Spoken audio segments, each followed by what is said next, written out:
Chapter 5. The Names of Various Hells. At that time, Samantabhadra Bodhisattva Mahasattva addressed Ksitigarbha Bodhisattva. Your kindness, will you speak of the places where sinful suffering beings of the Saha world and Jambhavipa will receive their retribution, such as the names of hells and the kinds of suffering they will endure? Such discussion will benefit Devas, Nagas, and the four groups of Buddhist disciples: Bhikshus, Bhikshunis, Upasakas, Upasikas, as well as all sentient beings of the present and future, especially the beings in the Dharma declining period, so they will be alerted with heightened consciousness and know the consequences of their action, speech, and thought. Ksitigarbha Bodhisattva replied, Your kindness, with the empowerment from the Buddha's majestic, miraculous strength and that of yours, I will briefly talk about the names of the hells, the sins that lead to the retributions, and the evils that lead to the sufferings.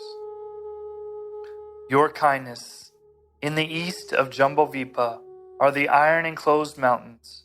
They are dark and deep, where sunshine and moonlight cannot reach.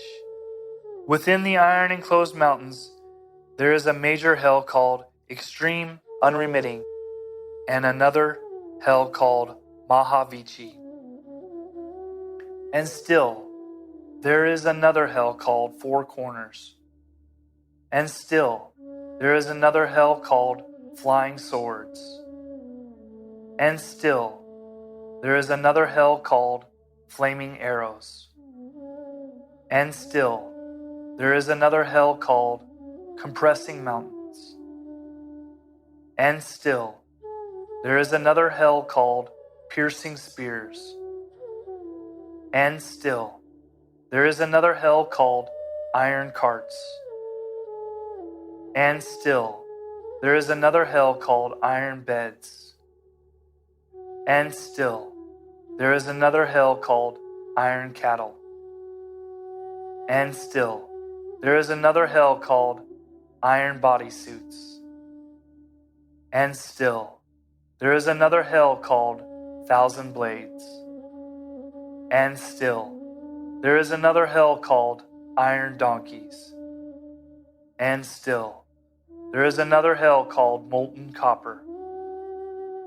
And still, there is another hell called Embracing Pillars. And still, there is another hell called Flowing Lava. And still, there is another hell called Tongue Plowing. And still, there is another hell called Head Filing. And still, there is another hell called Foot Scorching. And still, there is another hell called Eye Pecking. And still, there is another hell called Iron Balls. And still, there is another hell called Endless Dispute. And still, there is another hell called Iron Hatchet. And still, there is another hell called Much Hatred. Ksitigarbha Bodhisattva continued, saying, Your kindness, these hells are within the iron-enclosed mountains, and they are endless in number. Besides those already spoken of, there is also Howling Hell, Tongue-Pulling Hell, Excretion Hell, Copper Lock Hell, Flaming Elephant Hell, Flaming Hound Hell, Flaming Horse Hell, Flaming Cattle Hell, Flaming Volcano Hell, Flaming Stone Hell, Flaming Bed Hell, Flaming Beam Hell, Flaming Hawk Hell, teeth-sawing hell, skin-peeling hell, blood-sucking hell, hand-burning hell, foot-scorching hell, hell of inverse thorns, hell of flaming houses, hell of iron houses, and hell of flaming wolves. Within each of these hells, there are many smaller ones, 1 or 2 in some, 3 or 4 in others, and even 100,000 in a few. Each has a different name. Ksitigarbha Bodhisattva explained further, for Samantabhadra Bodhisattva, your kindness. These hells are perceived by evil-doing beings and magnetized by their karma in southern Jambudvipa. The karmic force is extremely powerful. Its strength is hard to overcome, as high as Mount Sumeru, and as deep as the deepest sea. It creates immense barriers for practitioners during their pursuit of virtuous learning. Then Ksitigarbha turned away from addressing Samantabhadra Bodhisattva and spoke to all beings in the assembly. Therefore, all you sentient beings should never overlook any evil, nor should you consider any trivial harm or petty evil as if sinless. Even if they do not appear now, the consequences will appear when this life is over, because retributions wait for you after death. Every little evil counts and will bring on suffering. Even the most intimate relationship between a father and son in the past will not be of any help upon death. Each will go their separate ways, unable to assist one another. If they happen to meet again, neither one will be willing to shoulder any burden for the other, as what awaits each of them is already overbearing. Ksitigarbha Bodhisattva continued, now, with the empowerment of Buddha's great miraculous power, I will only briefly describe the scenes in these hells, which all sentient beings are unable to see when alive, but will encounter upon their deaths. I hope you will have the patience to hear me out. Samantabhadra Bodhisattva answered, I have long known the retribution and its cause, condition, consequence in the 3 evil realms that you are going to speak about. Still, your kindness, I wish that you will speak of these for the sake of all sentient beings in the future Dharma declining period that are practicing evil deeds.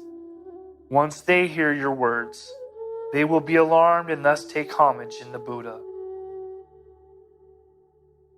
Ksitigarbha Bodhisattva said, O your kindness, the sinful retribution in the hells could be any of the following.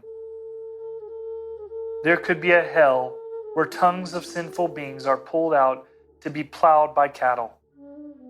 There could be a hell where hearts of sinful beings are taken out and eaten by yakshas.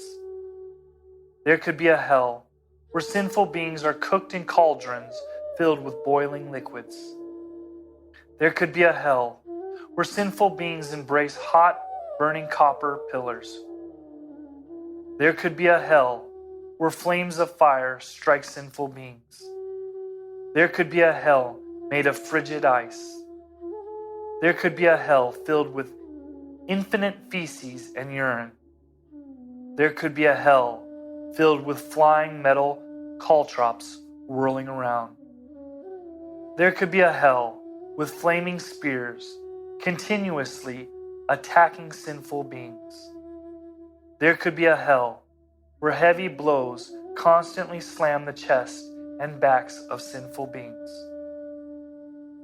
There could be a hell for burning the hands and feet of sinful beings. There could be a hell for strangling sinful beings with iron snakes. There could be a hell for sinful beings chased by iron hounds, or there could be a hell for sinful beings riding on iron mules. Oh, your kindness! These are the retributions, and each hell is equipped with 100,000 apparatuses and instruments of torture on the karmic paths, only made of copper, iron, rock, and fire. These four kinds of matter are manifested by the sinful beings' karmic deeds of action, speech, and thought. If I were to speak extensively about the sinful retributions in each hell, hells that are filled with 100,000 different kinds of sufferings and tortures, how could I possibly describe such innumerable, uncountable hells in detail? Finally, Ksitigarbha said, "Today I am empowered by the Buddha's miraculous power and your good questions to speak generally about these matters. If I were to discuss them in detail, I would not be able to finish doing so even after exhausting kappas of time.